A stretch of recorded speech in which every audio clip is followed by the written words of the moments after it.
El Corán anima a matar a los infieles, entre ellos los judíos y los cristianos. Mataron a mi padre, mataron a mi tío, mataron un montón de mi familia. Saddam Hussein era un dictador, era un tirano. Aparte, yo tengo 3 balas en mi cuerpo, uno de ellos de un familiar suyo. Fui secuestrado 7 veces por los musulmanes y no sé por qué no me cortaron el cuello.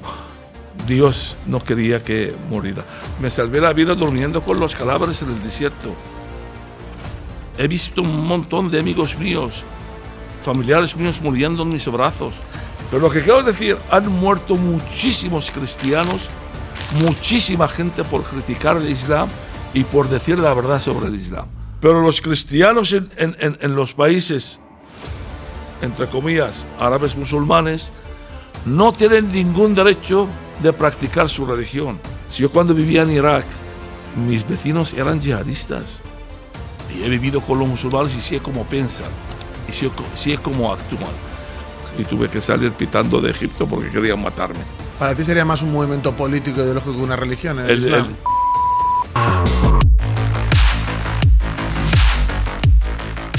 Buenas a todos, bienvenidos a un nuevo podcast. En esta ocasión tenemos el placer de tener a Rad Salam, filólogo, doctor en estudios islámicos y ciencias religiosas.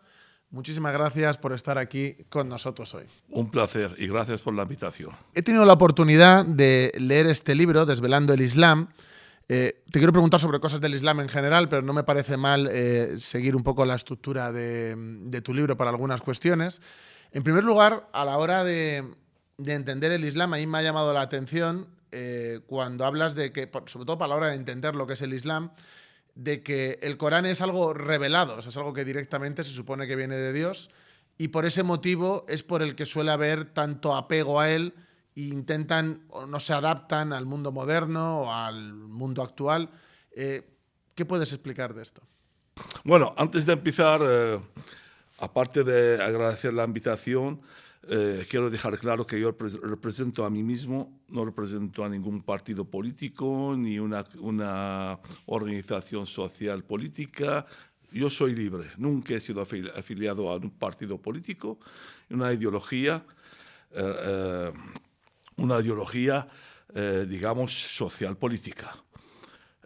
Aparte tampoco pertenezco a ninguna organización cristiana, pero a mucha honra soy cristiano, católico, caldeo, practicante, y defiendo mi fe cristiana también a mucha honra y con la verdad. Y además intento decir la verdad, cuesta lo que cuesta. Y eso es lo que nos enseñó nuestro Señor Jesucristo en la Biblia, en el libro de Juan, el capítulo 18, cuando dijo: hay que decirla, por eso he nacido y por eso he venido, para decirle la verdad. Y la verdad nos libera. Ahora bien, si me preguntas del Islam en general, para mí el Islam es el anticristo. El Islam no puede representar ninguna religión. El Islam no es una religión. El Islam cumple la profecía de Jesús en Mateo 24, el versículo 24, cuando dice: vendrán después de mí muchos falsos profetas y predican en mi nombre. Además, cuando yo hablo del Islam, y también el apóstol Juan en su carta, la primera carta de Juan, el capítulo 2, el versículo 18, habla del anticristo.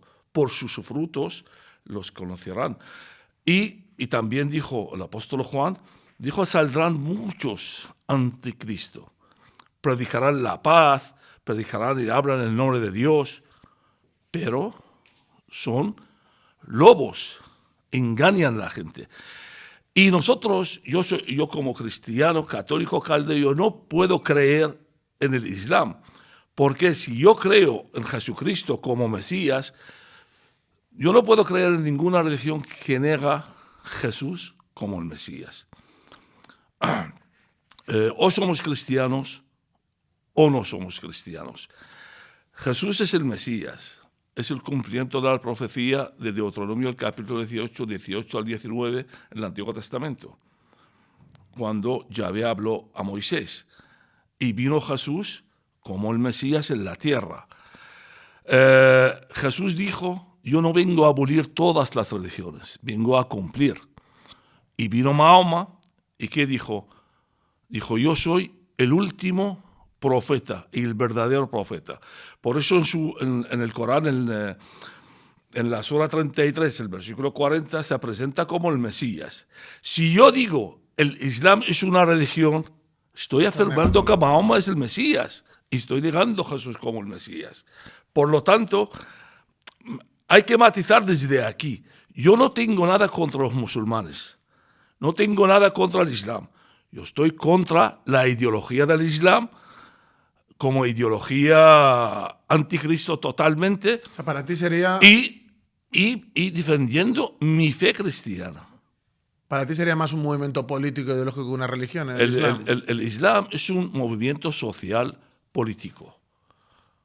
Vale para su época, en el siglo VII, cuando vino Mahoma.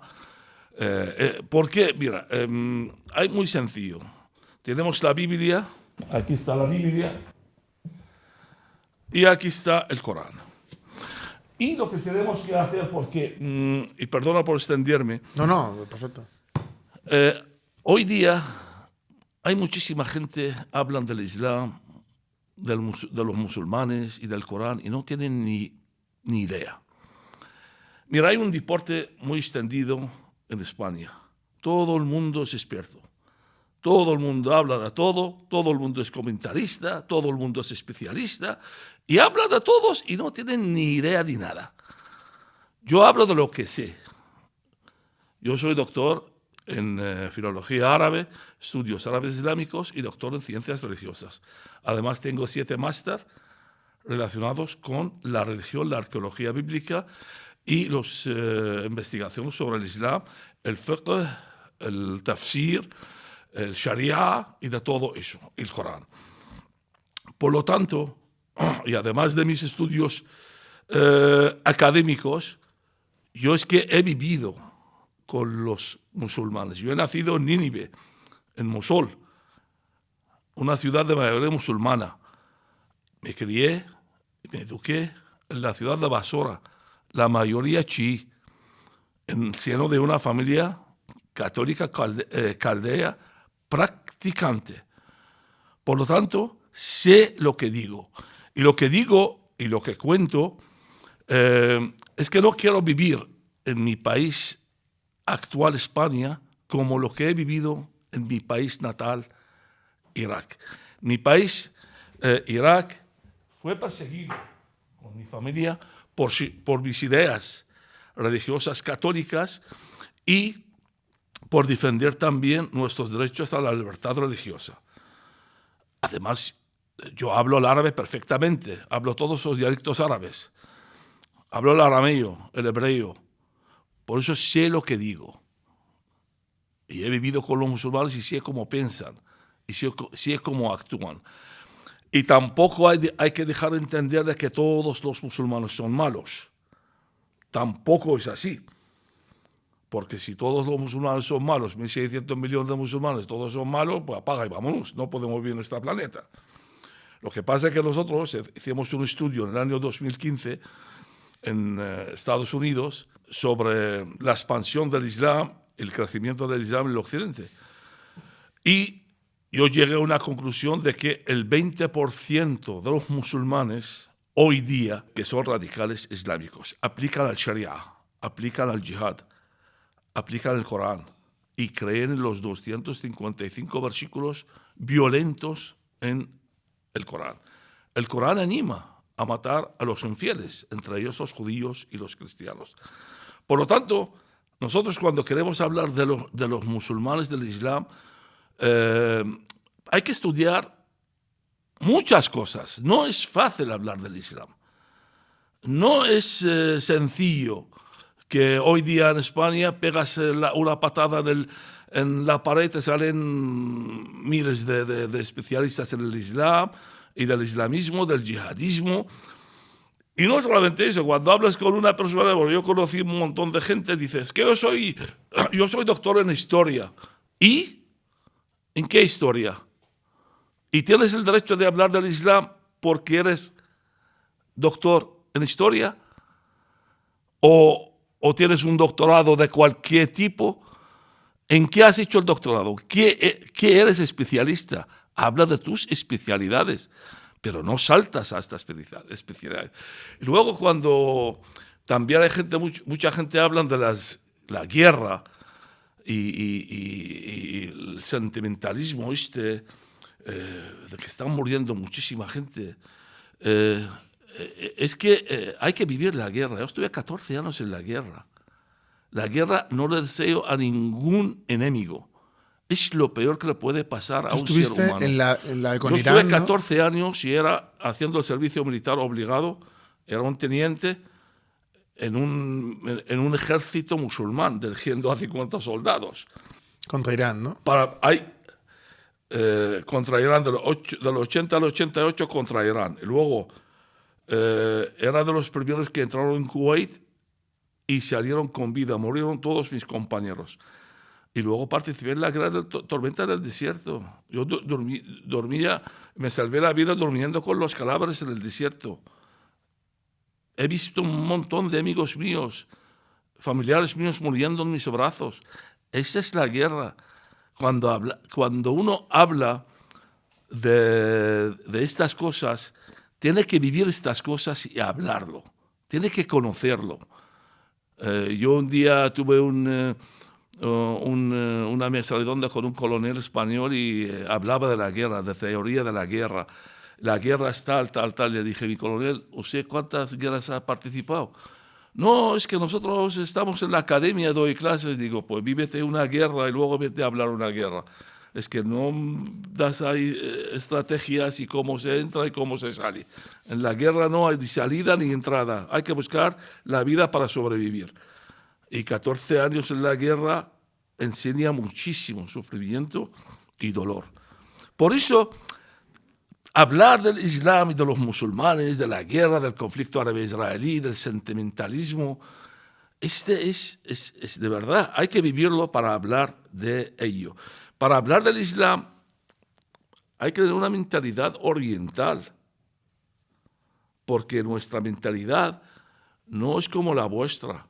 Vuestra mentalidad estáis aquí, el Occidente está criado, está fundado sobre el consenso y gracias a Dios la libertad de expresión, la democracia entre comillas, tampoco ahora hay mucha libertad de expresión aquí en España.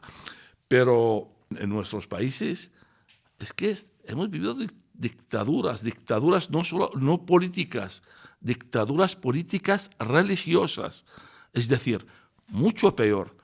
Hoy día aquí, por ejemplo, en España, pues también la gente que critica el Islam o habla del Islam, diciendo la verdad, porque yo cuando hablo con fundamento. Yo todo lo que hablo, yo no he vivido con Mahoma, ni he dormido con él, ni sé quién es. Ni ellos tampoco.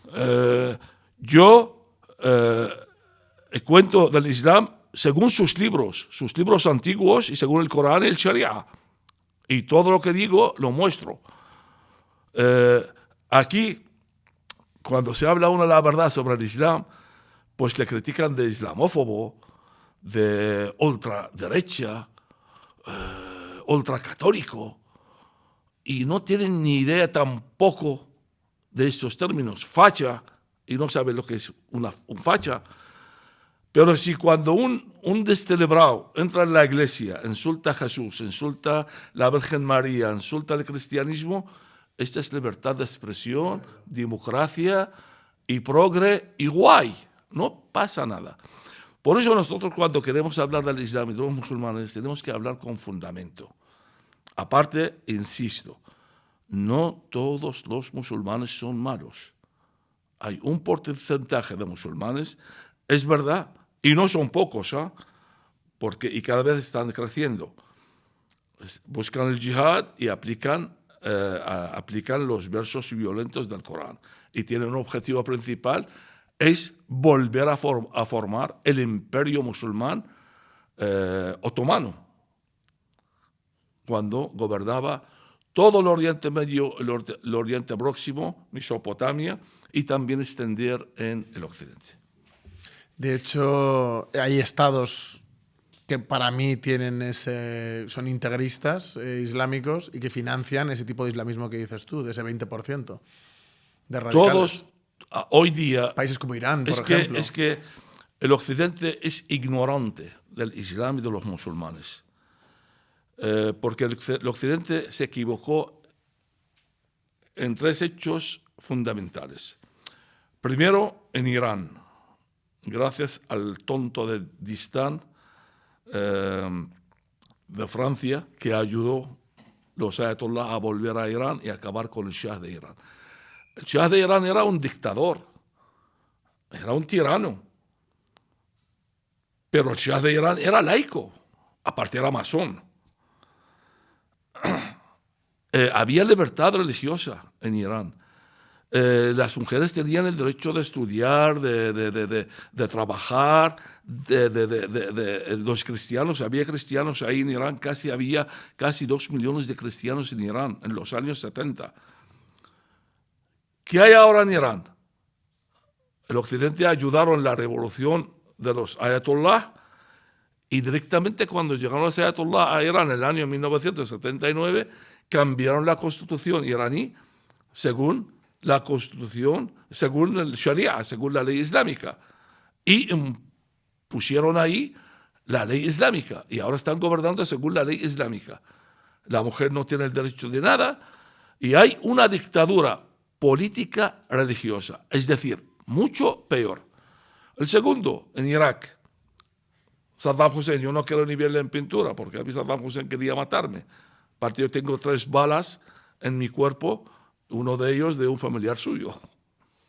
Por eso te digo, en Irak, Saddam Hussein era un dictador, era un tirano, pero en Irak era un país occidental casi, muy próspero en la época de Saddam Hussein.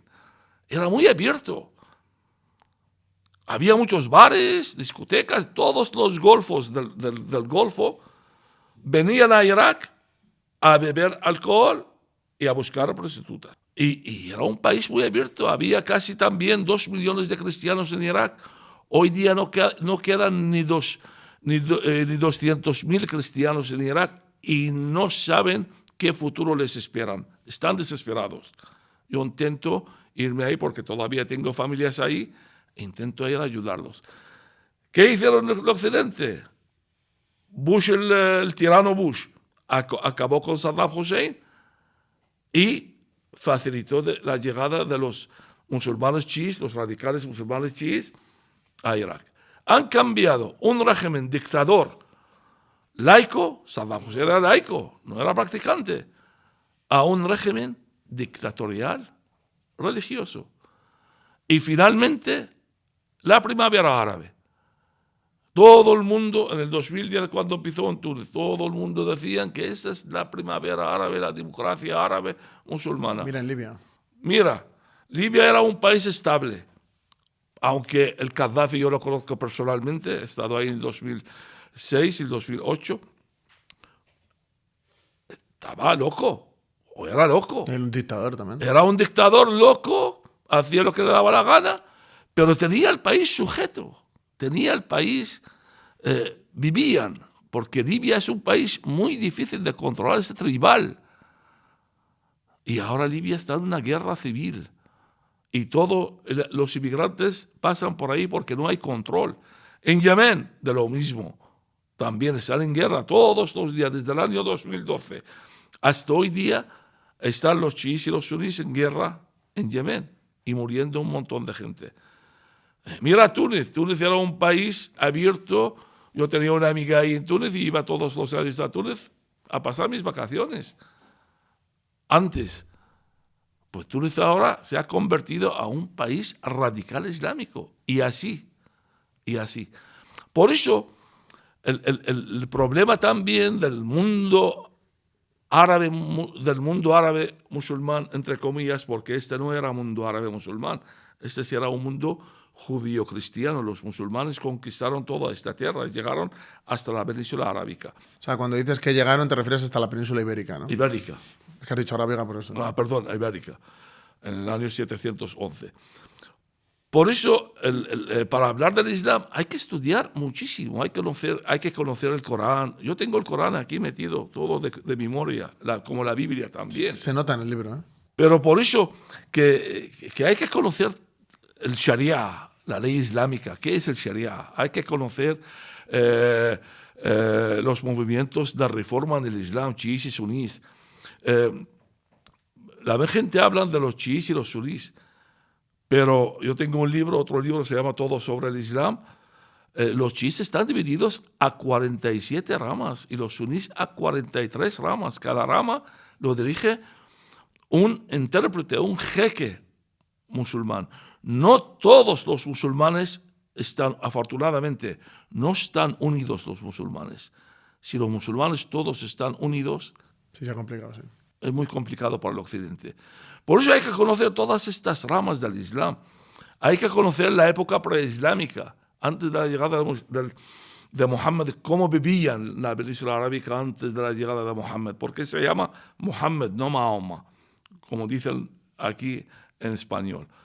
Luego hay que conocer también las fuentes de la ley islámica, como el Sharia, la Sunna, el Tafsir, las escuelas jurídicas, como el Maliki, Hanafi, Hanbali, Shafi'i. Esas 4 escuelas son muy diferentes. Cada escuela interpreta el Islam de una forma diferente. Hay que conocer el salafismo, que fue fundado por Ibn Taymiyyah, odiaba a los judíos cristianos. Hay que conocer el brazo político de los salafistas, los hermanos musulmanes. Y luego los brazos armados de estos, que son los grupos radicales islámicos como Daesh, Boko Haram, Al-Qaeda. Hay que estudiar todo eso, hay que conocer todo eso. No solamente hablar teóricamente y hoy día una persona, un español. Es que yo soy español de pie a cabeza y de corazón, porque estoy muy agradecido a España por acogerme y por vivir aquí. Y para mí España es mi patria. Pero España tiene un defecto. Un español lee un artículo, una Wikipedia, y ya es un experto. Ya escribe un libro. O sea, yo un día en una entrevista como esta, había una persona que estaba discutiendo conmigo leyendo un artículo mío. Y leyendo también, tiene ahí el ordenador, porque hoy día gente va a las tertulias y ponen el tablet o el ordenador y va leyendo. Esta es la mentalidad occidental. Hay que vivir ahí para conocer y sobrevivir el sufrimiento del Islam y de los musulmanes. De hecho, hay mucho, gente incluso que es crítica con el Islam aparentemente, pero que luego, de izquierdas y de derechas, que luego son propagandistas de Irán. Son gente que defiende el Islam de allí, que Irán es un paraíso, que en Islam... ¿por qué no se va ahí a vivir en Irán? Protegen... Bueno, yo creo que están a sueldo de ellos. Viven de ellos indirectamente, pero que los cristianos allí tienen una buena situación y que tienen representación en el Parlamento. ¿Cuántos cristianos hay en Irán? O sea, ¿puedes decirme alguno de ellos de estos? ¿Y cómo celebran las Navidades y cómo celebran la Semana Santa? O sea, ¿puedes decirme eso? ¿Qué cristianos hay en Irán? ¿Puedes decirme eso? Son los asirios. Y en Irán han matado muchísimos cristianos, sobre todo cuando nada más llegar el régimen de Ayatollah, mataron a un obispo que lo conozco yo, el obispo Haik, que era un obispo asirio. Le conocí yo en los finales de los años 80, que vino un día a Irak y le invitamos en mi casa, y le mataron porque querían obligarle a firmar un decreto a que un cristiano no puede practicar el cristianismo libremente en la calle, solamente en casa, y además no pueden predicar el cristianismo y no pueden hablar con ningún musulmán sobre la Biblia. Cuando vienen aquí los musulmanes al occidente, tienen todos sus derechos sociales, políticos, económicos, tienen un montón de ayudas aquí. Ese es otro problema, sí. Pero los cristianos en los países entre comillas, árabes musulmanes, no tienen ningún derecho de practicar su religión libremente, ni pueden manifestar su fe cristiana públicamente. Esta es la verdad. Y esto es no porque los musulmanes hacen eso porque quieren, porque el Corán lo dice. En la Sura 5, el versículo 33, lo dice. Cualquier persona que no es musulmán tiene que convertir al Islam o tiene que esconderse. Es el apóstata. Todo el que no practica el Islam es un apóstata y hay que matarle. También en el Corán dice, textualmente, en la Sura 9, el versículo 28, y ahí cuando los musulmanes conquistaron toda esta tierra Mesopotamia hasta el norte de África, aplicaban este texto. Y dice textualmente, creyentes, luchar, hacer el jihad contra todos aquellos el que no practican el Islam, hasta obligarles o pagarle tributo o la muerte. Y esto está aquí, no lo digo yo. Leerlo, Sura 9, el versículo 28 y 29. Este es el Islam. Quería preguntarte, bueno, lo que te he dicho antes de supuestamente el ángel Gabriel, que le revela a Mahoma y que luego ellos como lo transcriben al Corán. Se supone que el Corán es algo revelado y que se supone que es palabra de Dios y que no se puede ni cambiar, ni adaptar, ni nada por el estilo. Tú en el libro lo desarrollas y hablas de que esa también es la base para que en ciertas cosas estén más atrasados, no hayan sabido adaptarse a los tiempos de hoy en día. Pero hay que volver a la época de Mohammed.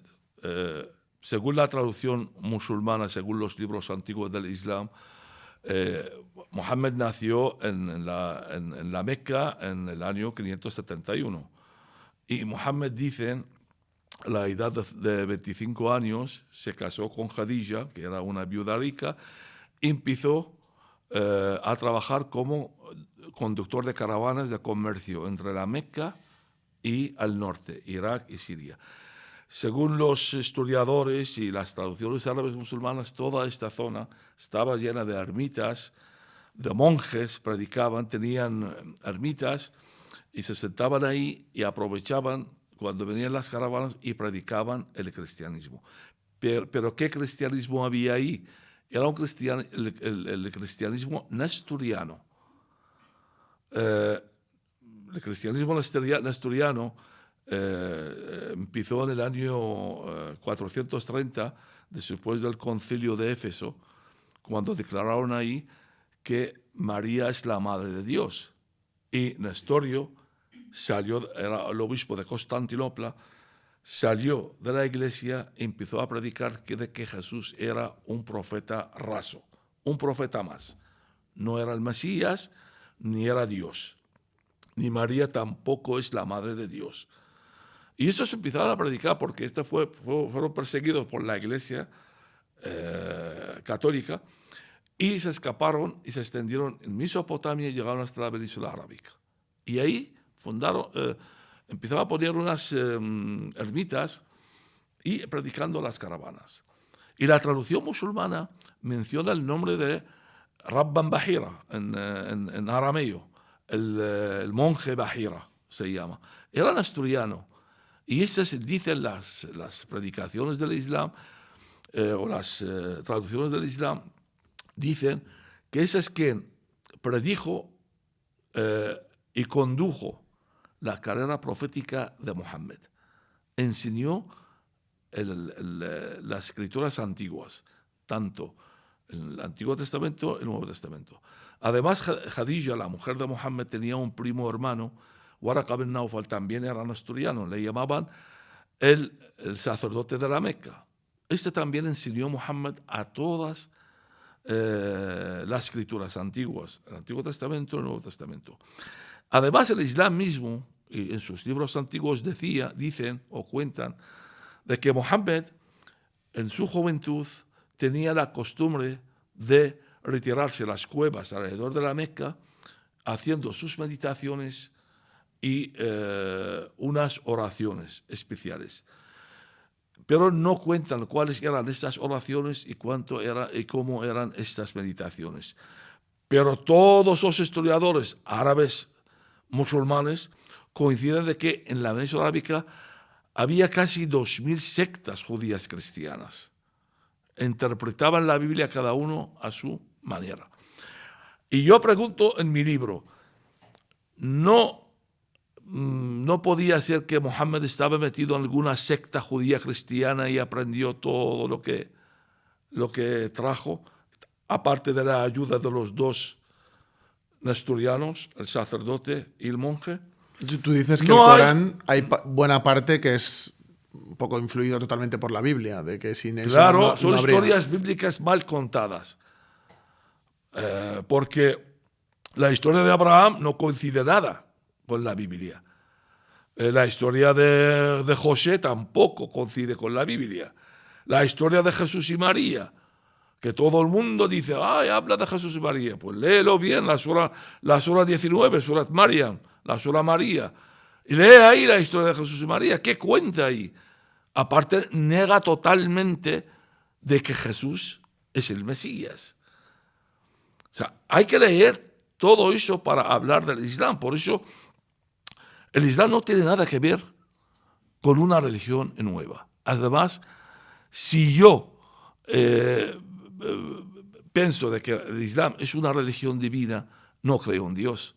Porque ¿qué pasa? Que Dios tiene 70 ideas, nos manda Jesús como el Mesías y dice que esta es la verdad y ya está, y nada más. Y luego nos manda otro profeta, ¿para qué? Para cambiarlo. ¿Para qué? Y aparte, si yo, porque a mí lo que más me fastidia y lo que más me indigna, de que hay algunos sacerdotes y obispos que creen en el diálogo de la civilización y creen en el Islam como religión de paz y el Corán como un libro divino. Pero si tú crees en Mahoma como profeta y el Corán es un libro de paz, pues convértete al Islam. ¿Qué haces siendo cristiano? Yeah. ¿Por qué? Porque es que no, de verdad no lo entiendo. Porque es que hay un Dios. Y un Dios, primero tenía el judaísmo como su pueblo elegido, y luego mandó el Mesías, y punto. Ya todas otras ideas e interpretaciones, porque yo tampoco estoy de acuerdo con un montón de grupos, organizaciones, interpretaciones del cristianismo. El cristianismo es uno, es la palabra de Dios verdadera en el Evangelio. Y hay que seguir las palabras de Jesús. Este es el cristianismo verdadero. Y luego, contestando la pregunta, y volvemos a la pregunta de Mohammed. Mohammed, según la traducción musulmana, recibió la revelación del Corán del arcángel Gabriel. Yo en mi libro digo, pero no puede ser que es Lucifer, el diablo. De hecho, hay unas suras que suponen que son algunas diabólicas. Sí, según ellos también. La sura 53, yo también lo explico en mi libro. La sura 53, hay tres versículos, el versículo 2 y 3 y 4, porque en esta sura, el Mohammed toda su vida predicaba de que las imágenes, los ídolos, hay que prohibirlos. Y viene un día y suelta estos tres versículos y dice, no, las imágenes son muy buenos, hay que seguirlos y hay que adorarlos. Entonces hubo un run ahí la Meca, dice, vamos a ver, ¿qué quedamos? ¿Son buenos o son malos? Llegó run a Mahoma subió a la montaña, bajó la montaña y dijo, me ha colado, estos versos son satánicos. Y de ahí, porque el libro de Salman Rushdie, Versos satánicos, es un libro mediocre. Y aparte es una novela, la verdad que no vale para nada. Pues yo he leído un montón de veces y discutí con Salman Rushdie cuando estuve en Inglaterra un día en un congreso, Y le dije, a ti lo que te han hecho famoso y multimillonario son los iraníes. Bueno, Porque sin famoso leer... y la han intentado matar y casi le matan hace poco. Sí, pero él no intentaba, él no pensaba que llegara a este extremo. Él escribió una novela sobre estos 3 versos. Pero es que además en el Corán mismo, en el pie de página, ellos mismos dicen, estos 3 versos son de Satanás. Ellos dicen, es que no es Salman Rushdie, ellos lo dicen. Y Mahoma lo dice también. Y si vas al tafsir también lo explican. Porque es que ellos sacan una cosa y luego contradicen con ello. Pero lo que yo quiero transmitir es que el Corán, si tú lees el Corán, son 114 suras, 6.323 versículos. Si lees desde la primera página hasta el último versículo, veis ahí un montón de contradicciones. Y luego, y lo más importante, los musulmanes también y los imames más prestigiosos del Islam dicen, el que no sabe el nasikh o el mansukh no entiende el Corán. El nasikh o el mansukh, ¿qué es? Es los versos anulados y los versos que anulan. Porque esta ciencia, le llaman ellos ciencia, yo estudié esta ciencia en mi país y también fui a Egipto, luego descubrieron que soy cristiano y tuve que salir pitando de Egipto porque querían matarme. A mí también querían matarme muchas veces y también mataron mi padre, mataron mi tío, mataron un montón de mi familia.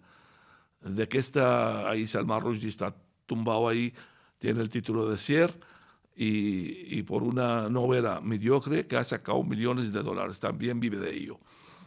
Pero lo que quiero decir, han muerto muchísimos cristianos, muchísima gente por criticar el Islam y por decir la verdad sobre el Islam. No es el único Salman Rushdie. No es el único, claro, pero también lo ha hecho. Pero es que Salman Rushdie ahí está, vive todavía y sigue viviendo. Pero casi le matan hace poco, ¿eh?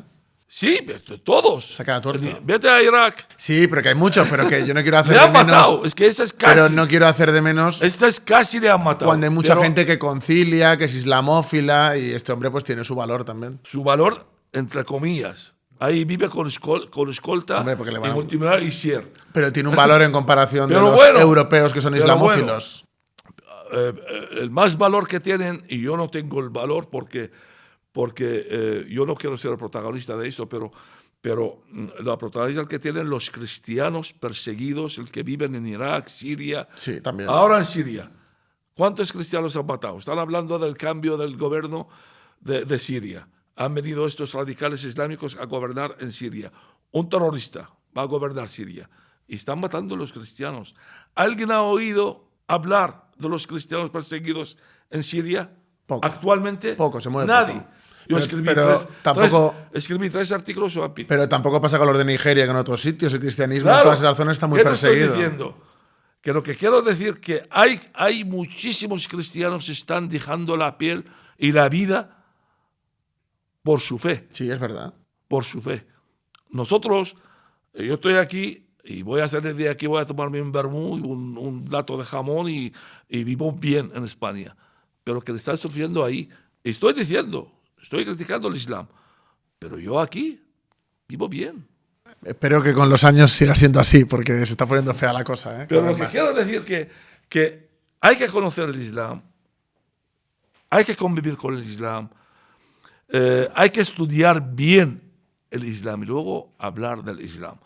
Porque también la gente ignorante, les digo la verdad, hay muchísima gente ignorante, intentan hablar del Islam sin conocimiento. Y estos hacen mucho más daño a los cristianos que los mismos musulmanes.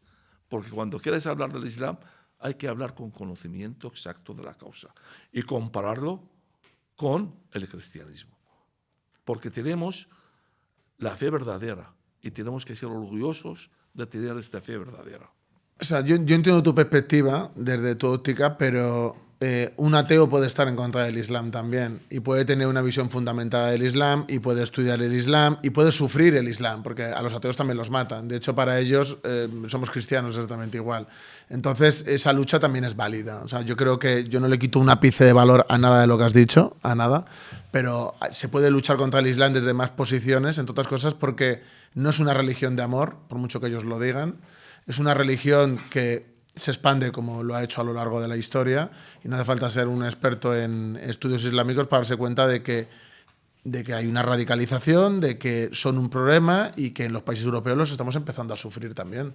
Es verdad que no tiene ni comparación con lo que lo pueda sufrir un cristiano de Siria. Pues yo obviamente no te voy a quitar ni una coma de razón ahí, pero en Europa estamos empezando a sufrir lo que es el Islam y es un problema. Roberto, ¿quién soy yo para prohibir uno que escribe del Islam o opina del Islam? No, pero solo lo digo para poner en valor, yo estoy nada más. diciendo mi opinión. Sí, pero que yo... Lo que quiero decir aquí, no solamente del Islam, cuando quiere hablar una persona de cualquier cosa, sí que se tiene que fundamentar, totalmente de acuerdo. Tener un conocimiento y un fundamento pero que básico. Lo que quiero decir es que el Islam es un problema para los budistas, es un problema para los ateos, es un problema para los cristianos, es un problema para mucha gente. Para todo el mundo. Y exactamente. Entonces que yo agradezco los enfoques y las luchas de cada uno. Es decir, yo me entero de que un monje budista ha estado haciendo X resistiendo al Islam, pues yo lo pongo en valor, me parece de valor. O sea, no hago de menos a gente porque sea diferente a mí. Creo que la posición frente al Islam y a ese expansionismo, creo que hay que ponerla en valor, sea de quien sea. Claro. No, sí, yo no estoy quitando el valor de nadie. La única cosa, lo que estoy diciendo, es que cuando se habla del Islam, sí, que hay que fundamentarse, estoy de acuerdo, como cualquier cosa. Informado bien, estudiado bien, no por ser diplomado o doctorado, o tengo el derecho de hablar de todo. No, hay que fundamentarse, estoy de acuerdo. Claro, eso es lo que quiero decir. Y luego, fundamentalmente y básicamente para si quieres hablar del Islam y de los musulmanes y de la ley islámica, tienes que saber la lengua árabe. Fundamental. Y la lengua árabe es el árabe antiguo, el árabe clásico y el árabe dialectal. Fundamental. ¿Por qué? Porque el mismo Corán lo dice eso, en la Sura 12, Surat Yusuf, Surat José, en el versículo 1 dice, el Corán es árabe y para conocer el Islam y conocer el Corán hay que leerlo en su lengua natal. Y yo lo que escribo aquí en mi libro también, que tienes ahí seguramente que lo has leído, el Corán no es el mismo Corán de Otomán, porque el Corán se escribió en el año 650, en la época del tercer califa ortodoxo otomán, y fue escrito en el árabe antiguo, sin puntos y sin vocales. Las vocales y los puntos se pusieron muchísimo más tardino, en el siglo VIII, 200 años más. Pero claro, es que eso hay que saber el árabe. Para poner los puntos y conocer, porque las letras árabes hay letras son parecidas, pero dependiendo de dónde está el punto, se lee de una forma o de otra. Por ejemplo, la letra, ¿dónde está la cámara? Ahí. La letra esa es una letra árabe. Si pones el punto arriba es una N, si pones un punto abajo es una B, si pones 2 puntos arriba es una T, 3 puntos arriba es una C. Y antes no había puntos. O sea, cuando pusieron ahora el que tenemos, el Corán que tenemos, ahora con puntos. ¿Quién me garantiza el que hizo el Corán moderno que ha puesto los puntos en su sitio exacto? Ellos dicen que Allah lo proteja. El Corán, el árabe antiguo, cuando se escribió el Corán, era muy difícil de entender. Yo he traducido varios artículos y libros antiguos del siglo VII y VIII sin puntos. Me ha costado un montón para traducirlos. Y luego es que no hay ningún Corán que se remonta al siglo VII. al año 650. Todos los libros, los Coranes se remontan al siglo 8 y 9. Por eso no es fácil. No es fácil. Y me sale un tío y me viene y dice, es que yo soy doctor y me voy a escribir sobre el Islam. El Islam es bueno, el Islam es una religión de paz y de consenso y todo. A ver, y cuando se habla también del diálogo de la civilización, a mí lo que es lo que más me fastidia. Yo, ¿cómo puedes dialogar con un Islam que su libro sagrado, el Corán, dice en la sura 5, el versículo 51, y dice textualmente, mira, creyentes, no toméis como amigos a los judíos y a los cristianos, son amigos unos de otros. Quien trabe amistad con ellos, hace uno de ellos. Si aquí Mohammed está diciendo a los musulmanes, no hacéis amistad con judíos y cristianos. Y este versículo está repetido 12 veces en el Corán. ¿Cómo podemos dialogar con el Islam? Por eso, lo que intento decir es que el conocimiento de cualquier cosa fundamentada es muy importante. Sobre la cuestión del Corán, las traducciones, a mí me gusta mucho cuando... Porque, bueno, yo escucho bastantes podcasts de imanes y que ahora están un poco en expansión aquí en España y se dedican a hacer propaganda de su ideología o de su religión, para que nos entendamos. Y ellos hablan todo el rato de la necesidad de leer en árabe porque, claro, si no lo ves en árabe no ves la belleza, por ejemplo, que eso tú lo describes ahí de que es ridículo si lo comparas con otros textos de la época. También que no lo vas a poder entender porque muchos debates incluso... Dejas mal a gente que está defendiendo el Islam, pero te dice, es su mantra. No, es que no lo entiendes porque es una traducción. Entonces, para ser experto, yo entiendo que, obviamente, pues si quieres ser experto en algo de Rusia, pues tienes que saber ruso para ver las fuentes. Pero para entender lo que es el Islam, no me hace falta leerlo en árabe. Y esa excusa que ponen ellos de, no, es que si no lo lees en árabe, no lo puedes entender, pues entonces que se quede en Arabia y nos dejen en paz al resto del mundo. Claro. Es decir... a mí me hace mucha gracia y de hecho me gusta lo que desarrollas en el libro cuando dices, claro, es que hay cosas que son incongruentes, entonces cuando lo traduces del árabe se ve la incongruencia de forma clara y ellos no quieren que se vean. Y luego ellos también, yo he visto muchos imanes decir, no, tú no te puedes aproximar al Islam tú solo. Tiene que haber alguien que te guíe. ¿Por qué? Porque al guiarte, que tú lo expresas a lo largo del libro, te comentan las cosas. Entonces ahí puede poner una cosa, pero ellos te dicen, no, pero la interpretación es lo importante y se hace de tal manera. Pero es que por la interpretación ha habido guerras religiosas entre musulmanes. Claro. No, si los musulmanes están en guerra, llevan 14 Son siglos interpretaciones sin guerra. también. Son 14, llevan 14 siglos sin guerra los musulmanes entre sí, entre chiíes y sunís. Y estas guerras están trasladando al occidente. Los musulmanes, afortunadamente, no están unidos. Y luego, aparte es que hay muchísima gente tampoco sabe distinguir entre árabe y musulmán, porque no todos los árabes son musulmanes. Y claro, hay judíos cristianos ahí también. Aunque nosotros, a mí si me dicen, eres árabe, me enfado, porque yo no soy árabe, yo soy mesopotámico. Nosotros hemos estado ahí, o mis antepasados, antes de la llegada del Islam y los árabes. Nosotros somos frutos de las predicaciones de Santo Tomás, el apóstol de Jesús en el primer siglo, los caldeos. Y los coptos en Egipto de lo mismo, son los originales, porque son fruto de las predicaciones de San Marcos. Y así, en el Siria, en el Líbano, son los frutos también de las predicaciones de San Pablo. En realidad, los árabes son de la península arábica. La palabra árabe viene de arbó, en arameo. Desierto significa. De ahí vienen los árabes. Y los árabes son descendientes de los ismaelitas. Y los musulmanes, en realidad los árabes, por eso cuando yo discuto, y en mi país también discutía con los historiadores, mis profesores, decía, es que los árabes musulmanes son una minoría dentro del Islam.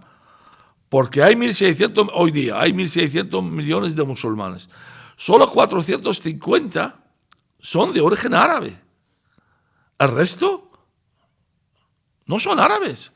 Irán no es árabe. A ver, un iraní no sabe árabe. ¿Cómo puede entender el Corán si no traduce el Corán a persa? Porque hay una diferencia. O un turco, o uno de Bangladesh, de Pakistán, de Afganistán. Tienen que traducir. Por eso, al principio, los musulmanes no permitían traducir el Corán. Pero ya luego se permitieron traducir el Corán porque la gran mayoría de los musulmanes no son árabes, no son de origen árabe, no entienden árabe. Y no solamente eso, lo más grave también, entre los países árabes tampoco entienden. Tienen que hablar en el árabe clásico para que puedan entender. Y no todos los árabes saben el árabe clásico. Porque un marroquí, por ejemplo, no puede hablar directamente con un iraquí. No entienden. Si no habla con él en el clásico. Porque en cada país hay muchos dialectos. En Marruecos, tenemos aquí muy cerca, tienen 5 dialectos dentro de Marruecos. En Irak tenemos ahí también 4 dialectos. Y los dialectos no se entienden bien. Por eso que Dios nos pide confesados en el occidente, porque aquí también, por ejemplo en España, los centros de inteligencia hay traductores. ¿Pero quién son? Son árabes musulmanes. ¿Por qué? Porque los únicos que pueden entender, por ejemplo, marroquíes a los marroquíes. Y los árabes musulmanes nunca traicionan su religión ni su patria. Por lo tanto, no traducen bien. Por eso digo que estamos en manos de Dios. Dios nos proteja. Porque el enemigo está dentro de nuestra tierra. Sí, sí, aquí en España también. Claro, es que yo siempre animo a la gente o los centros de inteligencia de que estudian el árabe, los nativos, gente nativa, que aprende el dialecto y ellos mismos que hacen escuchas, que investigan. Yo, por ejemplo, hace muchos años, un día tengo amigos policía y estuve con ellos y decían, jolín, estaban vigilando dos terroristas, presuntos terroristas.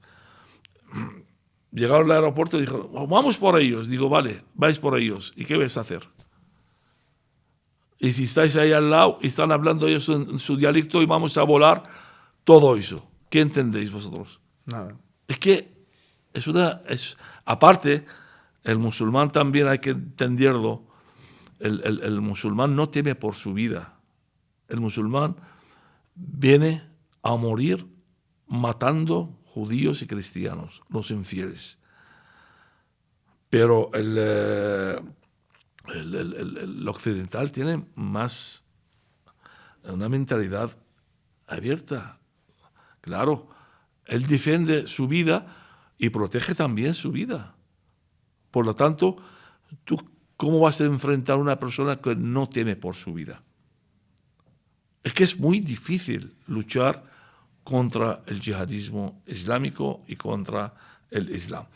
Además, yo también hago un llamamiento ahora a la gente atea o comunista, el que defienden el Islam y protegen el Islam y dicen que es una religión que cercana y no sé qué, y hay muchos partidos, sobre todo en Andalucía, en Cataluña, hay partidos que tienen musulmanes dentro de su organización. Y cada vez más. Y están unidos. Yo le digo a estos comunistas, un musulmán antes de matar un judío cristiano, mata a un comunista. Y ha pasado, en toda esa zona. ¿Por qué? Porque es ateo. Sí. Porque nosotros los judíos cristianos somos infieles, pero somos gente del libro. Y un ateo no. Algo, pero ellos no. Algo los salvará, pero ellos no. Por eso Hay que tener muchísimo De cuidado. hecho, Turquía, por ejemplo, las cárceles están llenas de comunistas. De comunistas. Y los que no matan Es directamente. que Erdogan, el radical islámico de Turquía, es un peligro real al occidente, porque Erdogan aspira A la Gran al Turquía. imperio otomano. Él quiere volver a formar el imperio otomano, volver otra vez a formar el imperio otomano en todo Con el mundo. Egipto, con los hermanos musulmanes, eran Claro, sus hermanos. está vinculado él a los hermanos musulmanes. Claro. Y Azerbaiyán, y lo que están haciendo en Armenia, y todos sí. estos países. Los Balcanes son suyos para ellos. Todos, pero menos mal, y tenemos suerte de que estos países tampoco se confían unos en otros. Y se apuñalan unos Cada a otros, es uno verdad. quiere dirigir el imperio y no se llevan bien. Con Porque Irán estos pasa si se también. unen es un peligro real al De occidente. hecho, con Irán, mira lo que ha pasado, con Líbano, Hezbollah, Todo. con Siria, con toda la Todos zona. ellos trasladaron todos esos iraníes al sur del Líbano y formaron. Porque ¿qué es Hezbollah? Primero tenemos que saber también los Fidayul Islam, porque son los guardianes de la República Islámica iraní.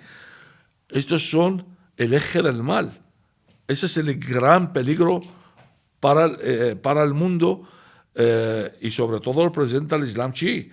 El brazo político de estos son Hizb Amal en el Líbano, que es dirigido por David Barry, que es el presidente del Congreso del Parlamento libanés en el Líbano. Y el brazo armado de estos es Hezbollah, es el partido de Allah en el sur del Líbano. Y todo esto hay que analizarlos, hay que estudiarlos, hay que saber de dónde salen.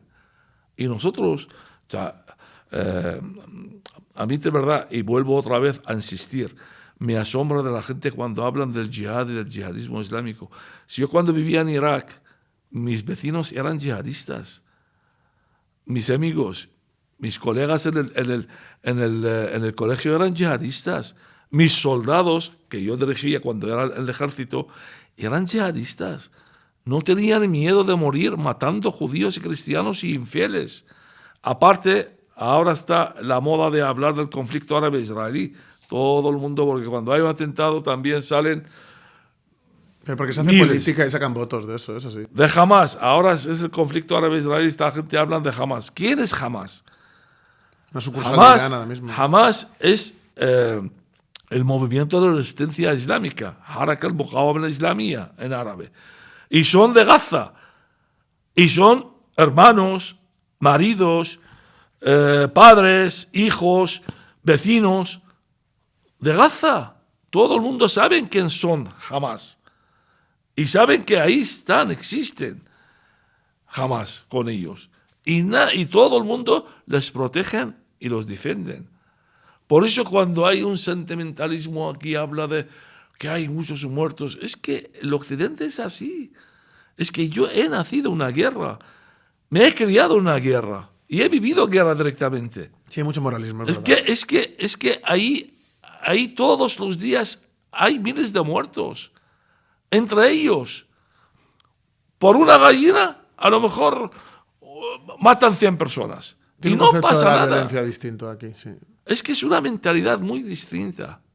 Es muy difícil hablar del mundo árabe musulmán. Y convivir con ellos aquí también es muy difícil. De otra fe. Claro, porque es que con la violencia, con la mujer, con las libertades, con Con todo eso todo. tienen una visión que radicalmente diferente. Yo, por ejemplo, que he vivido siempre en un barrio que es de marroquíes, yo es que lo veo. O sea, por muy buena gente que sea, luego yo veo que les tira la religión y les tiran ciertos conceptos que no pueden pasar por ahí, por presión familiar, por lo que sea, y no se occidentalizan, se quedan en lo suyo. Mira, en mi libro, mi último libro que saqué, La mujer bajo el yugo del Islam. Y digo en mi prólogo, introducción, nacer mujer en un país árabe musulmán es una desgracia para la mujer, porque no tiene ningún derecho en estas familias donde viven. La mujer sufre muchísimo ahí en el Islam. Nosotros en mi familia somos cristianos, somos 5 hermanos y una hermana tenemos. Y yo desde que era niño le decía a mi hermana, por favor, cuando tienes una oportunidad, escapa. Vete al occidente. Este país no es para vivir ahí. Para un hombre es difícil de sobrevivir, para una mujer es imposible. Volviendo al tema del Corán, tú defiendes que existían dos Coranes, que unos han eliminado de las fuentes, de que había como otro Corán o algo similar al Corán previo. En el 650, Otomán hizo un Corán. Escribieron varios Coranes en aquel tiempo. En el año 650, cuando empezaron a escribir el Corán, la gente, porque el Corán, ¿cómo empezó? El Corán era oralmente. Mohammed subió a la montaña y Mohammed tampoco sabía leer y escribir, era un analfabeto. Bajaba de la montaña y daba a los versos a sus seguidores. Y los seguidores llevaban el Corán de memoria, oralmente, le transmitían oralmente. De uno a otro, empezaron a cambiar un poco los versos. Y como hay muchos dialectos en la península arábica, cada dialecto, cada país, pues decía el Corán de una forma distinta. Otomán, en el año 650, dijo, vamos a perder el Corán, porque están muriendo muchísima gente que conocía el Corán perfectamente de memoria y además están cambiando la versión. Llamó 7 de los mejores conocedores del Corán de memoria y mandó a escribir el Corán. Cada uno escribió el Corán de una forma distinta. Aparte, él también tenía un Corán, se llamaba el Corán de Otomán. Él sabía escribir y leer. Y luego ordenó a los 7, junto con el Corán que tenía, hacer un Corán, según los musulmanes es este, y quemó a todos los Coranes. Y se quedó este. En el año 650. En el año 650 también, como dije anteriormente, el árabe no era igual que el árabe actual. El árabe era sin puntos, sin vocales. A partir del año 725, un gobernador de Irak mandó a hacer la filología árabe y hacer las vocales y poner los puntos. Y de ahí hicieron el Corán con puntos. Y por eso que antes había muchos Coranes según el dialecto de los Coranes, pero según los musulmanes es este Corán. Esa es la confusión de muchos presuntos especialistas o expertos, el que se hablan de ahí, cuando dicen, hay un Islam y hay un islamismo, un Islam bueno, un Islam malo. Solamente decir eso es blasfemia en el Islam, porque los musulmanes todos, chiíes y sunís, creen en un Islam nada más. Y luego hay otros también, otros descelebrados, presuntos especialistas, dicen, hay también 2 Coranes, un Corán bueno y otro malo. Esta es la gran blasfemia en el Islam, porque el Corán es uno. No hay 2 Coranes. Y el Corán es este, según los musulmanes. Es este para tanto los chiíes como los sunís. La única cosa que en el siglo VII, al final del siglo VII, sí había varios Coranes en varios dialectos y de memoria, pero ya luego a partir de ahí quemaron todos los Coranes y según el Islam pusieron solo... Que la gente que lo recita de memoria sigue existiendo, ¿no? O sea, ese oficio sigue existiendo. Este es un estudio también, porque hay muchas ciencias y muchos estudios en el Islam. Por eso hay gente, pues, se dedica toda la vida aprendiendo el Corán de memoria. Yo también intenté, pero luego, claro, entre la Biblia, el Corán, la Torá... ¿Tus estudios, claro, cuando los desarrollaste, los hiciste aquí en Occidente o...? No. Yo desde que tenía 14 años empecé a estudiar la religión. Primero estudié la Biblia como cristiano católico, la historia de la Biblia, y luego empecé con el Islam. Por ejemplo, en tu doctorado. El doctorado lo hice aquí, pero hice allí, en mi país también, es un semidoctorado. Pero coincidirías con muchos musulmanes, claro, porque estos estudios los harán mayoritariamente ellos. Y me daban palizas. Yo 5 o 6 veces he estado en la UBI, casi a muerte, por criticar el Claro, porque Islam, son los que lo estudian aquí mayormente. Lo que pasa es que era otra época. Era la época de Saddam Hussein. Había cierta libertad religiosa. Si fuera ahora, no duraba ni... Pero y aquí en España, los estudios que hayas hecho aquí, también has coincidido con mucho musulmán, ¿no? En estos ámbitos.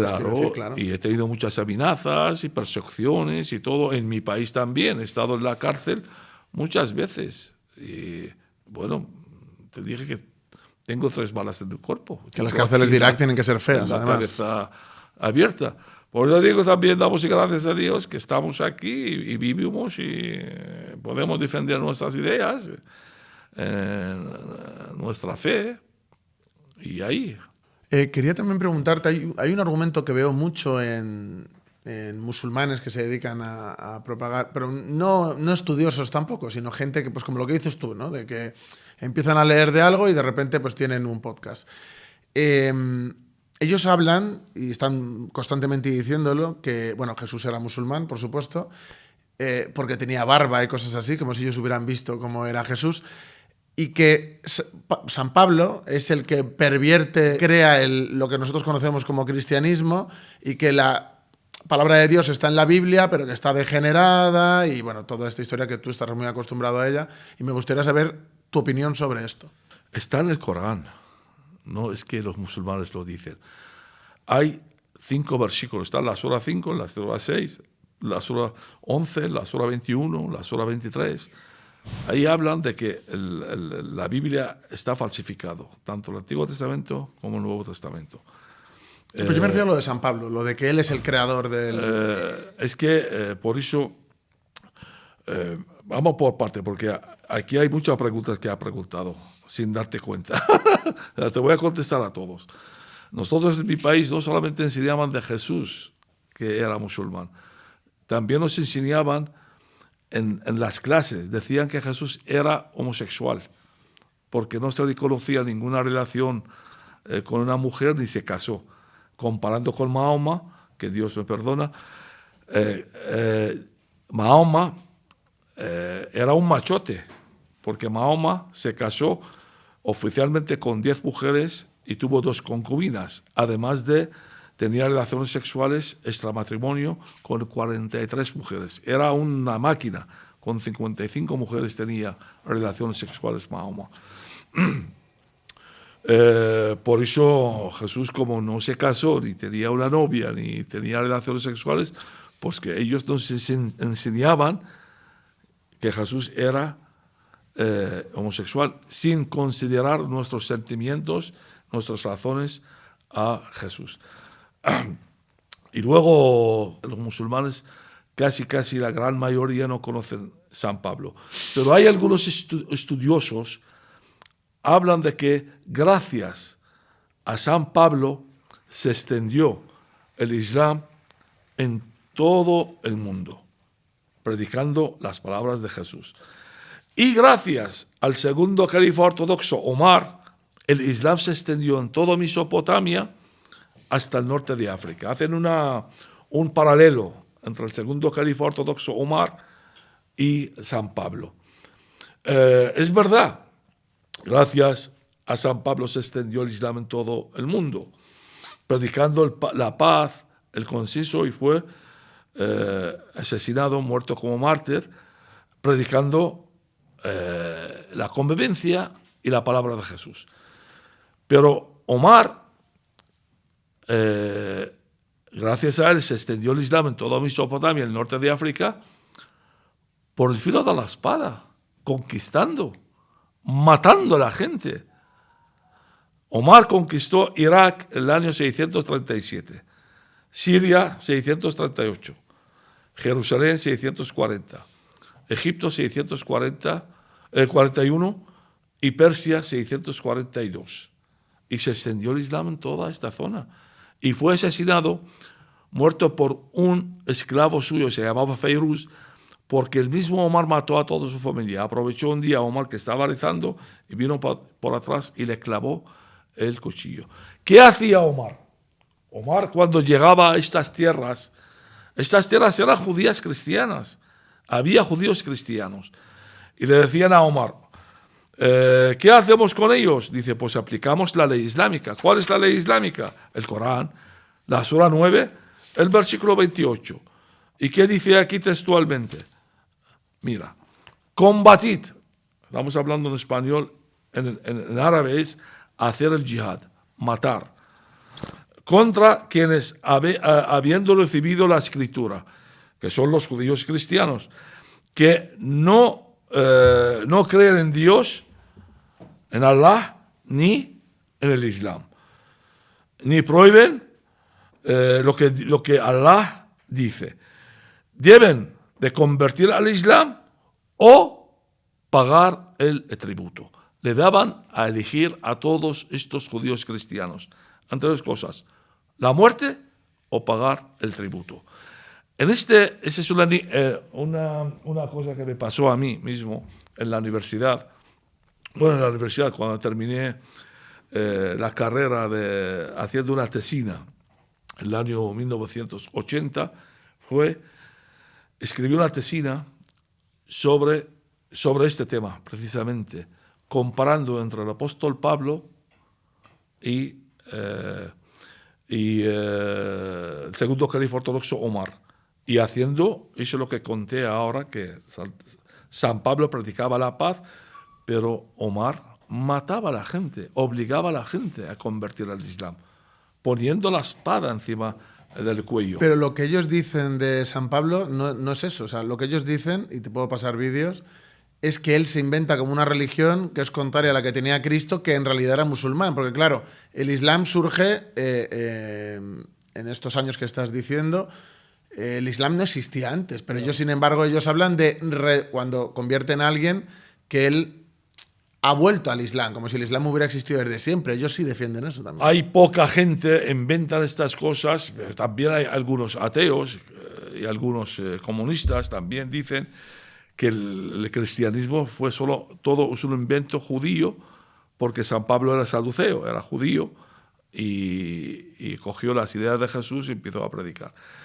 Pero no todos los musulmanes, algunos musulmanes que querían pues como culpar el cristianismo o echar un poquito de fantasía sobre el cristianismo y negar el cristianismo.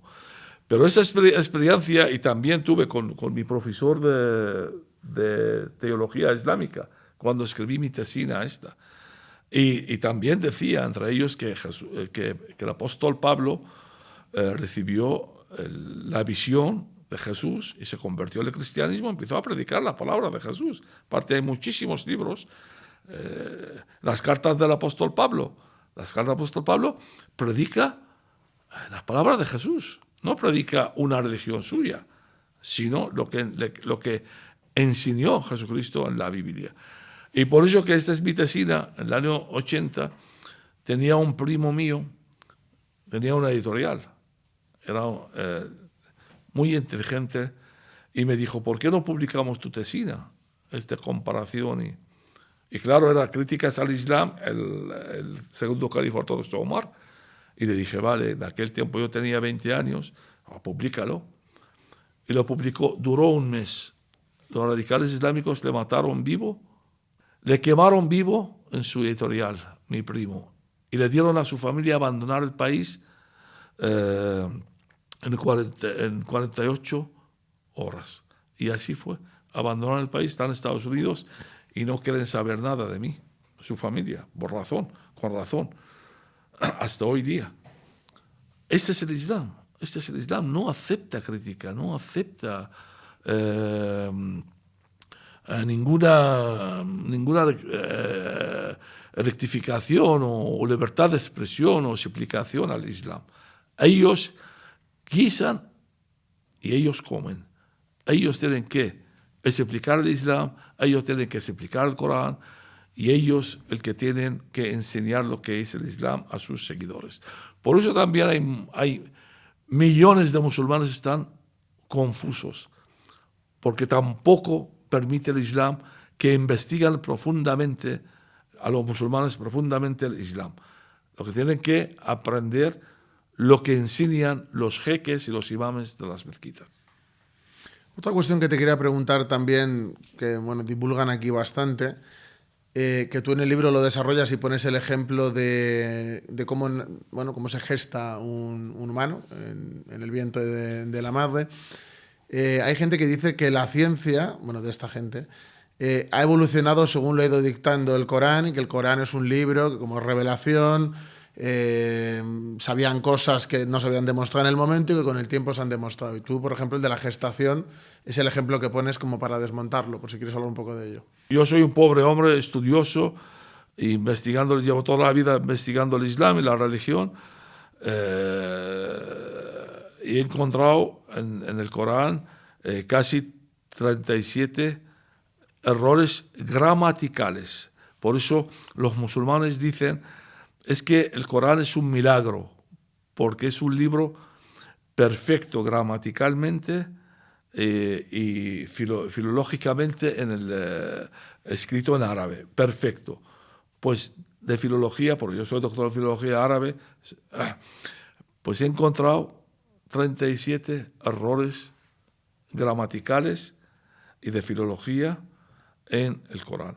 Además de encontrar casi 70 contradicciones en el Islam. Pero esas contradicciones los musulmanes lo explican que no son contradicciones.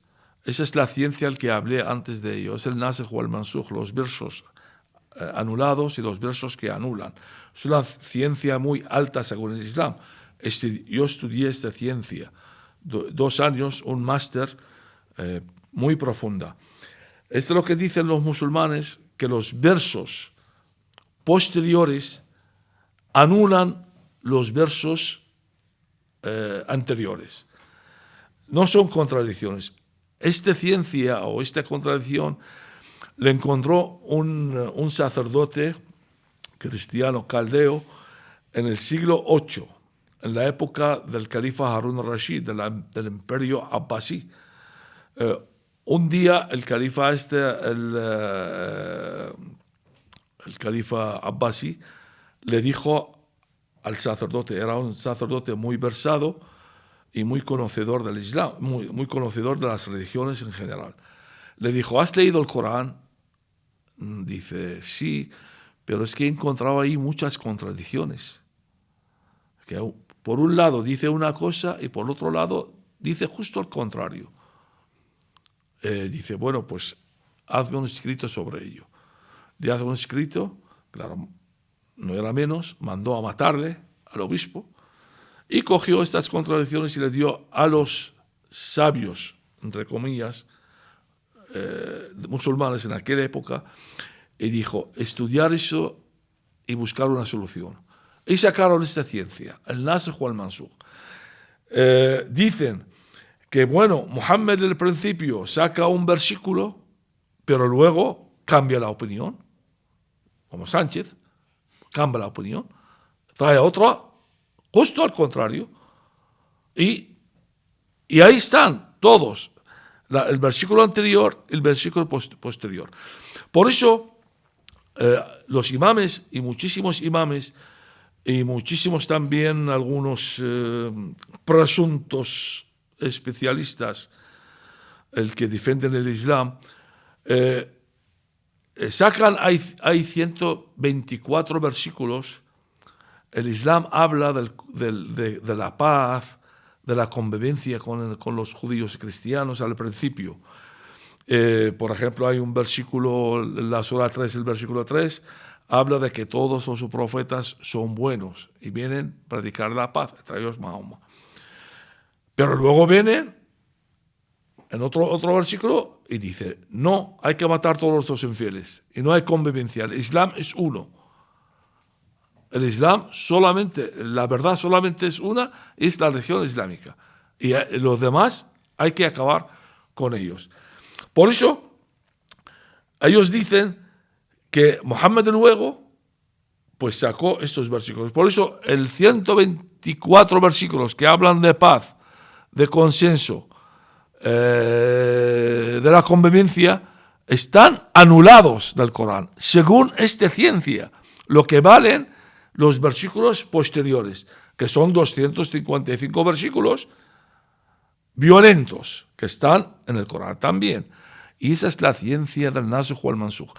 Hay muchísimos libros, desde el siglo VIII hasta nuestros días, hay centenares de libros que hablan de esta ciencia. El Islam acepta esta ciencia y cree en esta ciencia y lo enseña en las grandes universidades islámicas en el mundo.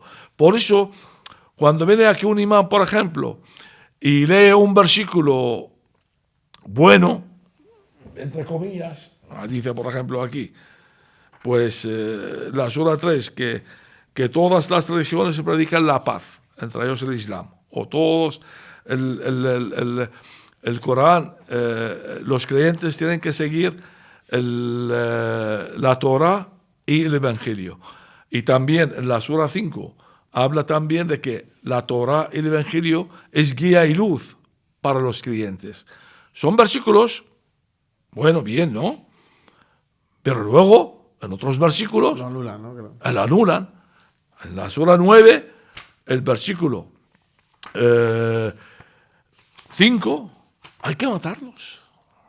¿Quién lo dice? Que no lo digo yo. Si quieres, léelo tú, porque hay poca luz aquí, no veo. Porque es que por eso no estoy leyendo, porque no veo bien. Si quieres, toma. Cuando hayan transcurrido los meses sagrados, matad a los asociadores donde Los quiera. asociadores, ¿qué son los asociadores? Los judíos, cristianos y los infieles. Donde quiera que les encontréis, capturadles, sitiadles, tenderles emboscadas por todas partes. Pero si se arrepienten, hacen la zala y dan el Hacen azaque. la oración. Entonces dejadles en paz. Dios es indulgente, misericordioso. Y otros versículos, cuando cortan el cuello. En la sura 8, el versículo 12.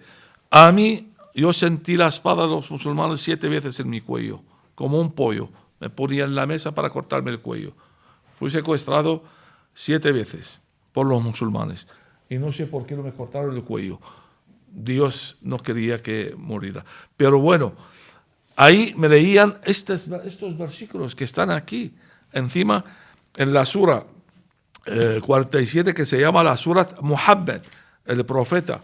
El versículo 4 habla de que hay que cortar el cuello a los infieles. En la sura 8, el versículo 12, de lo mismo, leían estos versículos cuando nos cogían prisioneros. Yo he visto primos míos, 2 primos míos, cortando su cuello adelante mío por ser cristianos. A mí que me están contando de la misericordia y la paz del Corán. Este es el Corán, este es el Islam. Y insisto en ello, no todos los musulmanes son malos. Pues yo estuve en la cárcel, estuve condenado a muerte, estuve en la cárcel 3-4 veces. Por eso, por criticar el Islam. Y a mí que me salvaron la vida fueron familias musulmanas. No todos los musulmanes son malos. No quiero dejar entender eso. Y aparte, nosotros cuando hablamos del Islam, hablamos de la ideología del Islam. Es igual. Yo soy cristiano católico, caldeo, a mucha honra, como dije, y creyente. Yo soy contra el comunismo. Directamente lo digo. Contra el marxismo. Contra el ateo. Porque yo soy cristiano, creo en Dios. En todo el que no cree en Dios, no cree en Jesús, pues yo no estoy contra ella. Pero yo no estoy contra un comunista, o un marxista, o un ateo. Estoy contra la ideología. Analizando la ideología y soy contra también de la ideología del Islam, no de los musulmanes. En el libro desarrollas, de hecho, una visión muy extraña sobre los modos de producción marxistas y demás, pero no da tiempo hoy a meternos en profundidad en el libro. Cuando quieras. A mí, pues sí, si quieres. Has visto que no tengo Porque ningún efectivamente problema. hay que estar fundamentado sobre lo que se habla siempre. Claro. Y lo que has dicho de los doctores en cosas, cuando hablan de según qué cosas, tienes toda la razón, y en este caso más todavía. Claro, y yo quería no hablo, preguntarte, yo no hablo del marxismo, del comunismo, bueno, porque, ahí sí hablas en este libro. no soy especialista. En este libro sí hablas de que es, bueno, no me voy a meter ahora del anti. No. Toda la literatura marxista es muy extensa pregúntame. Y no se fundamenta solo en ser anti, o sea, tiene una esencia propia. No. Pero otro día, si quieres. Hoy pregúntame de lo que he escrito. Sí. Es muy sencillo lo que he escrito. Sí, pero cuando hablas... Yo lo que he escrito, digo, yo soy contra la gente que no creen en Dios y no creen en Jesús. Bueno, pero del comunismo dices algo más ahí. Pero bueno, quería preguntarte, no, porque si no nos vamos a enzarzar en esto, pero quería decirlo porque también tengo mi opinión al respecto, y ya que me he leído tu libro, pues tengo la opinión sobre... Y yo respeto tu opinión y aparte lo considero. Y me ha gustado tu libro, pero obviamente hay cosas que... Le considero, ¿por qué? Porque eres especialista en eso. Yo no discuto contigo. Yo respeto a la gente especialista en su campo. Sobre el Islam hay una cosa que te tengo que preguntar sí o sí. Antes has hablado por el tema de la moral, de, bueno, lo que ha quedado para la historia de cómo era Mahoma con las mujeres, de las mujeres que tuvo, de incluso concubinas. Pero también quería hablar de otra cuestión, porque, claro, has dado detalles y fuentes sobre cosas que yo, por ejemplo, desconocía. Yo sí sabía lo de cuando se casó con una niña de 6 años, se acostó con 9, pero otras cosas, y hay mucha gente que niega que fuera pederasta, por ejemplo, diciendo que, bueno, es que las mujeres eran más maduras antes, y a mí eso me suena a argumentario de otra gente de ahora. Claro, es que cuando se pone a Jesús como modelo de vida, por ejemplo en la Biblia, si yo quiero ver a Mahoma como un modelo de vida, veo que dice una cosa pero él hace otra. Yo es lo que interpreto de lo que he podido leer de fuentes. Era político. Mahoma era político. Y los políticos es así. Dicen una cosa, predican una cosa y hacen otra. Y eso es lo que era. Yo desde el principio dije que el Islam es un movimiento social político. Y Mahoma era un jefe social político, era jefe de una banda política. En aquel tiempo, en la península arábica, estaban divididos las tribus árabes. Mahoma lo que hizo es unir todas las tribus bajo un partido político, se llama el Islam. Y eso es lo que era. Mohammed, fíjate lo que era Mohammed. Mohammed cuando dicen que predicaba la paz y el consenso. Mohammed fundó su partido en la Meca, pero fue perseguido por su propia familia y se escapó de la Meca, se fue al Madina el año 622. El Madina estaba dividida a dos partes. La mitad de la población eran judíos, tribus judías, y la otra mitad eran árabes paganos. Los paganos enseguida creyeron en el mensaje de Mohammed y se convirtieron seguidores de Mohammed. Y lo nombraron jefe político y religioso de la ciudad. Los judíos hicieron un pacto con Mohammed y le dijeron: vale, nosotros aceptamos tu jefatura con la condición de que nos dejas practicar nuestra religión judía. Mohammed en el principio aceptó. ¿Por qué? Porque era débil y no tenía muchos seguidores. 2 años más tarde, en el año 624, Mohammed empezó a mandar cartas a los judíos, invitándoles a convertir al Islam o matarlos. Cambió su opinión. Y los judíos le dijeron: pero nosotros tenemos un pacto contigo. Dijo: no hay pacto que valga. O convertir al Islam o os mato. Los judíos negaron. Mohammed preparó un ejército y se fue por todas las tribus judías. Empezó a matar a todos los hombres y llevando a las mujeres como esclavas sexuales para el pueblo judío. Se presumen los musulmanes que Mohammed era un machote que mató en su espada 500 personas. tú vas a Topkapi, yo estuve en Topkapi, todos los años voy a Estambul por los cristianos perseguidos y por familias que están pasando muy mal de Irak y se escapan y se van a Estambul, la frontera, y nosotros intentamos irnos ahí a ayudar. Y ahí conocí una profesora en la Universidad de Estambul y me invitó a un congreso muy alto sobre el diálogo de la civilización. Yo acepté. Pero un día antes del congreso, el imam del congreso nos invitó a Topkapi. Y hay una habitación llena de cosas del profeta, de Mahoma o Mohammed. Entre ellos la espada, todavía tienen gotas de sangre. Y se presumía el imam de que Mohammed mató 500 infieles. El general tal mató unos 1000. El general tal, todas las espadas de los Mohammed y sus seguidores que mataron infieles en aquel tiempo. Claro, en el congreso cuando entré yo, digo, ¿qué estáis hablando del diálogo de la civilización? Y el imam ayer nos estaba enseñando orgullosamente que su profeta, el profeta de paz, que mató infieles. ¿Y los infieles qué eran? Judíos y cristianos. Aparte, Mohammed se casó con la 8ª mujer, Yuría, y la 9ª, Safía, que eran judías. Mató a toda su familia. Estaban casadas, tenían hijos, hermanos, padres. Mató a toda su familia. Y se presumen de ello en sus libros. Ahora no he traído aquí un libro, que hay un libro así, antiguo, habla de las mujeres del profeta. Ese es un profeta. Luego Mohammed, tú hablas de Aisha. Mohammed se casó con la 3ª mujer, Aisha, cuando tenía 6 años. Aisha, él tenía 50 años. Y dicen los libros, mismos árabes, el libro este lo tengo, y está traducido, y está también en mi libro, si han leído. Dicen textualmente que Mohammed se acostó con ella cuando ella tenía 9 años. Pero durante estos 3 años, hacía con ella juegos sexuales. Si esta es no pedofilia, que baja Dios y me dice... Y no lo digo yo porque yo no he estado ahí, lo dicen ellos en sus libros. Y no solamente eso, cuando dicen los musulmanes que Aisha era, en aquel tiempo, las mujeres con 9 años eran mujeres.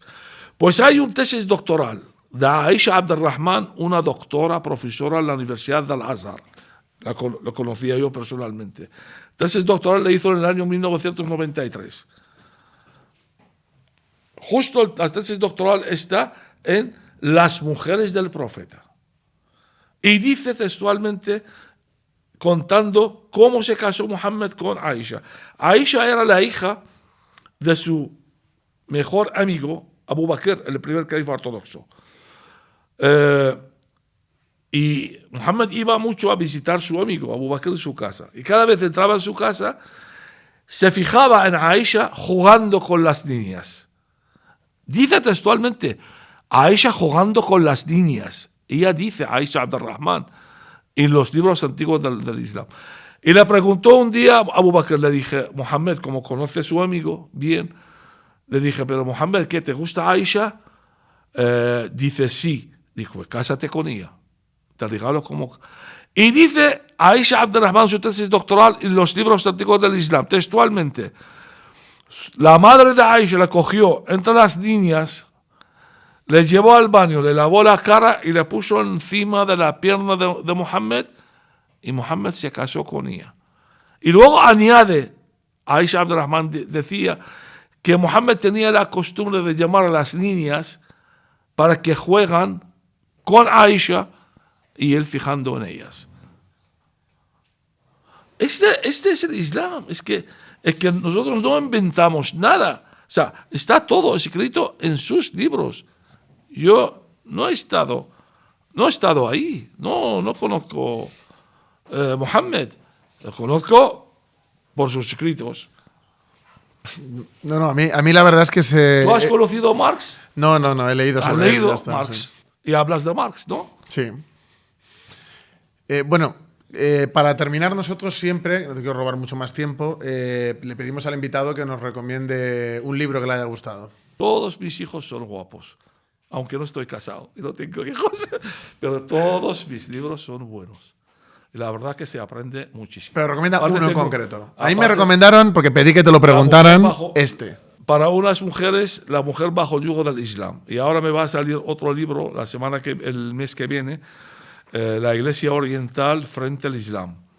Es un libro, cuenta un poco de mi experiencia personal también, pero yo no quería muy poco.